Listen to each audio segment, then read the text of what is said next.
Now, I've got no problem with the coach or anyone taking a new job, even if it's with a rival or direct competition. But there is a right way and a wrong way to do it. Now, former Texas A&M baseball coach Jim Schlossnagle, if I said that right, admonished a reporter for asking if he had any interest in taking the Texas job right after they lost the Game 3 of the College World Series. He said, and I quote, "I left my family to be the coach at Texas A&M. I took the job at Texas A&M to never take another job again." Well, he then proceeded to immediately take the Texas job. Now, he could have said, now isn't the time to talk about something like that, or I have a team that's hurting, I need to be with them, but he didn't. I didn't agree with it the way that Tommy Tuberville did it when he said the only way he's leaving Ole Miss is in a pine box, or when Nick Saban said, I am definitely not taking the Alabama job. And this is one reason why it's so hard to defend trying to put restrictions or guidelines on the transfer portal. Coaches who blatantly lie about their intentions instead of just dodging the question are one of the main reasons the transfer portal freedom was born. Since not only did your now ex-coach run off on you, but he ran off with your archenemy, there is only one thing that Texas A&M can do now. You got to beat them in everything. Texas did this because they could, and they want it to hurt. So the only option is to make them pay where it hurts the most, and that's the scoreboard. Look, sometimes you got to throw hands, and this is one of those times. Now, the Aggies host the Longhorns during a maroon out, the last regular season game of the whole year in football next year, and it starts there. So be pissed off about the way he left. Be angry about who he left you for, but don't get too down. Just get even.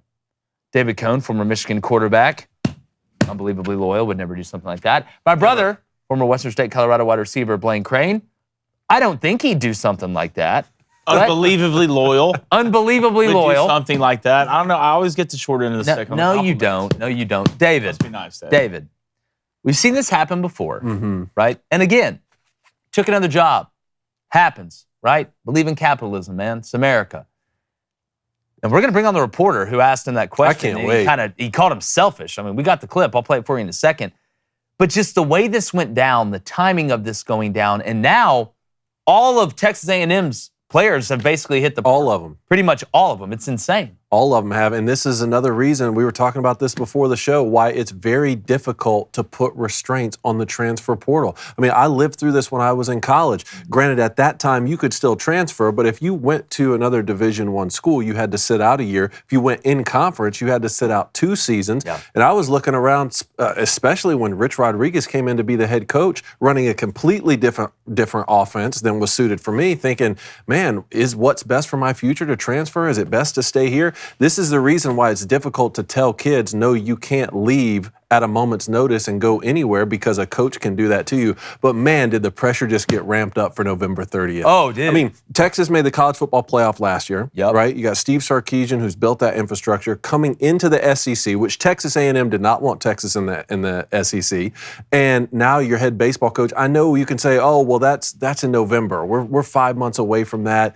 No, like, Texas A&M is going to remember this, man. Oh, well, we talked about the toughest places to play. I don't know. That game, Kyle Field may be the toughest place to play in the country on that night. And I wonder if part of Steve Sarkisian was like, man, like, now I got to deal with this, because they're not going to forget.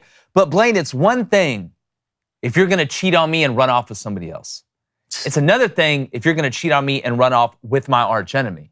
Like, it's treason. It's treason. That's what it is. I mean, it's high treason. It's the highest of treason. Tom Cruise, eye patch, suitcase, oak table, Wolf Slayer. Wolf Slayer wasn't big enough. But this is a slimy look for the head coach, and it's not a good look for A&M whatsoever, in my opinion. But this is a safe space for A&M. But yeah, we love you, but let's be honest about this for a second. Texas A&M could have paid this man any amount of money he wanted. Money wasn't a problem. 2, A&M has better roster. 3, better facilities. 4, better everything. Why did he leave? Well, and people say, oh, well, it's his relationship with Del Conte. And listen, I get it. TCU, right? And yes. And I get that part of it. But the headline doesn't say Texas A&M coach leaves Texas A&M for Texas because of relationship with one guy. It says Texas A&M head baseball coach who just took them so close to the promised land, had the program going in the best direction it's ever been, leaves for arch rival Texas. Full stop. I mean, people are saying this is like, Auburn losing the national championship game and then their coach going to Alabama. Like, I don't know if you make it to the plane in that instance, or like you'd have like a Breaking Bad, we put Ryson in the stevia situation. From a football standpoint, I don't know how, from a fan base, a real passion fan base would deal with this. Like, if you went to a national title, lost a national title, and then the next year your head coach went to an arch rival. Well, not even just the next year, like a couple days after. Yeah, I think there would be, that guy would probably have to hire security. Yeah, but like the problem is, again, you didn't have to admonish Richard Zane, who we're going to have on from Texags.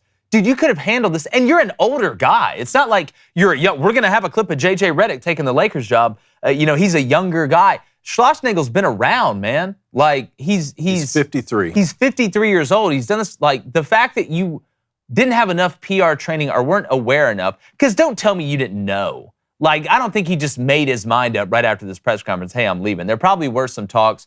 Can't really prove it, but that's neither here nor there. Just the way that you answered that and went about it, you could not have done it any worse. But you wouldn't argue, I mean, you played college baseball, so you tell us, you wouldn't argue that Texas A&M is as good of a baseball job as Texas, right? I mean, is Texas such a better job? Historically, no. What, five national championships, I think? You think of Augie Garrido and all those guys, but like right now, I don't know. I think it is, and you're coming to the SEC. You know who probably really likes this, though? Greg Sankey.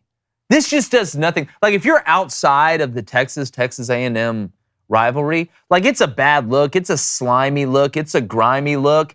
But you want to talk about right when you thought it couldn't get any more heated, or like there couldn't be any more hatred. Like, I saw a meme yesterday where a Texas A&M fan put out, said, God, why do you keep sending me your toughest battles? And then there's, on the other side, it's Jesus, and he's like, how are you still alive? Like, this one hurts, man. Like, this one's, and we want to hear from you guys, whether it's Texas A&M, anybody, 1-855-236-3228. We're going to open the phone lines at 2:45 p.m. Central. But, man, this is a tough one to swallow, What if they'd won? What if they won? I mean, they won game one. Easier to swallow. They won game one, then they lost 2 in a row to Tennessee to lose the College World Series. What if they were World Series champs right now? I think it would have lessened the blow a little bit. It wouldn't have been good, and I know it would have hurt. Like, oh no, now it's impossible for us to do good enough to keep a coach away from Texas. But at least you can lay your head on the pillow, like, we did it, boys. That's how Michigan fans feel about Jim Harbaugh. You conquered it. That's how they feel. You conquered the hill. So would he have still gone though? Maybe.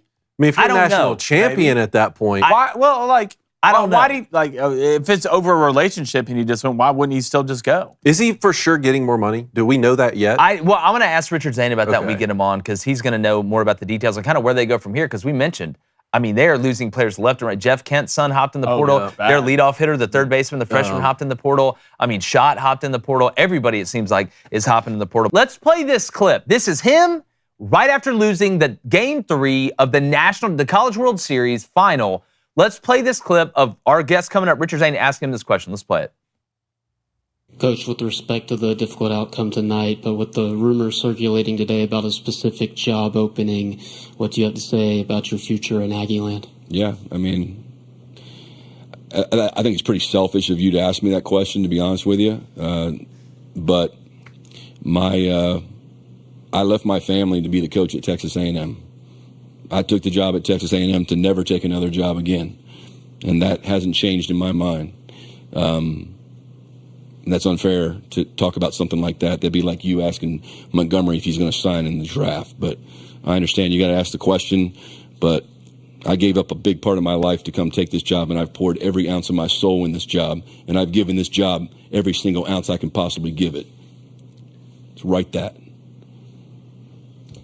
Coach, thank you very much.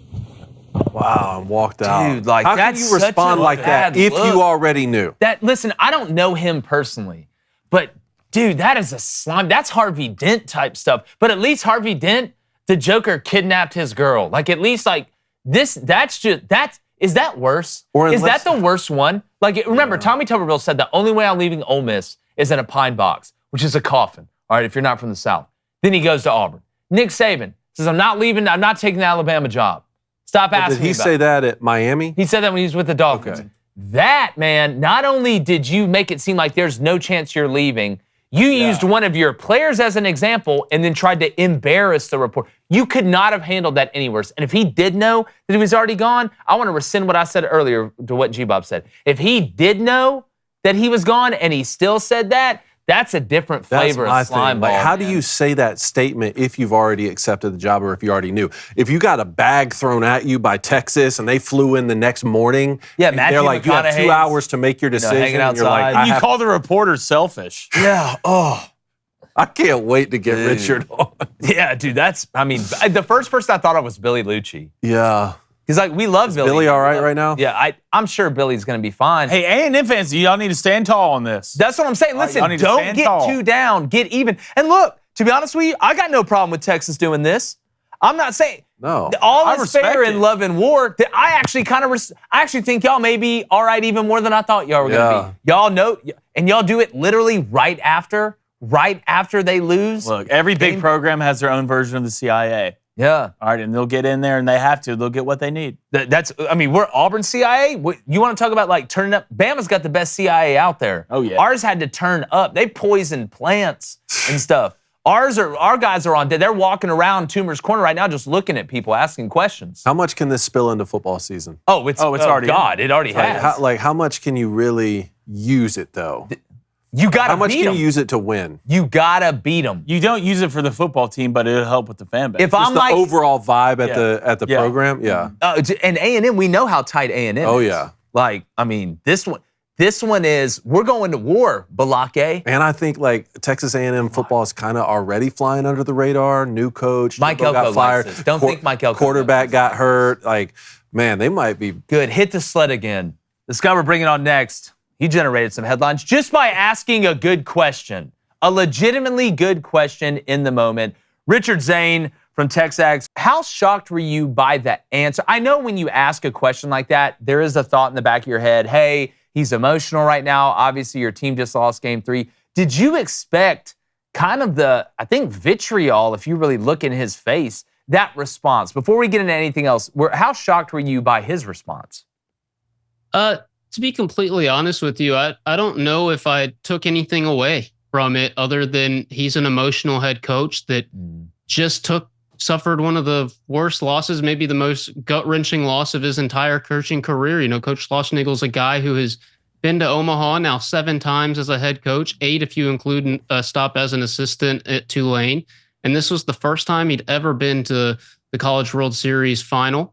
Obviously, the first time he's been to Game 3. And this is his first chance to win a national title, and that eludes a lot of great coaches for a long time. So in the moment, my takeaway was he's an emotional coach that just suffered an emotional loss. But it's a question that I knew I had to ask. It's a question that the rest of our Texags team knew had to be asked. And it's something that we knew that not only the Texags audience wanted to know, but the college baseball landscape as a whole needed to know. So that's why the question got asked.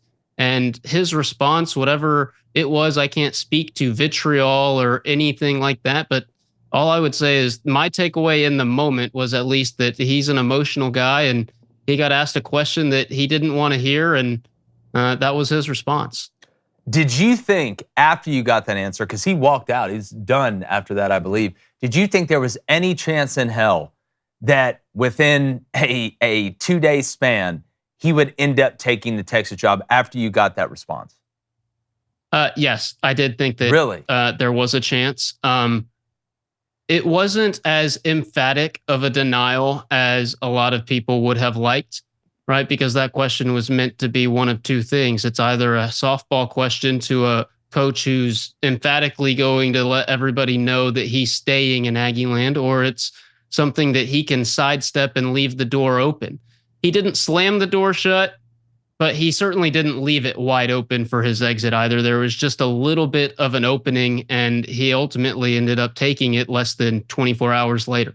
Man, I just feel like at least and again, you guys are on the inside there at Texags. We love what you and David Nuno and Billy Lucci and everybody does. I just feel like when you say, I left my family to take the Texas A&M job, I took the Texas A&M job to never take another job again. I just off the cuff, Like, to me, That's tough. That's man. tough, dog. Hey, YouTube, hit that subscribe button, hit that like button. We appreciate you guys being here. If you hadn't subscribed yet, it takes 2 seconds. We'd really appreciate it.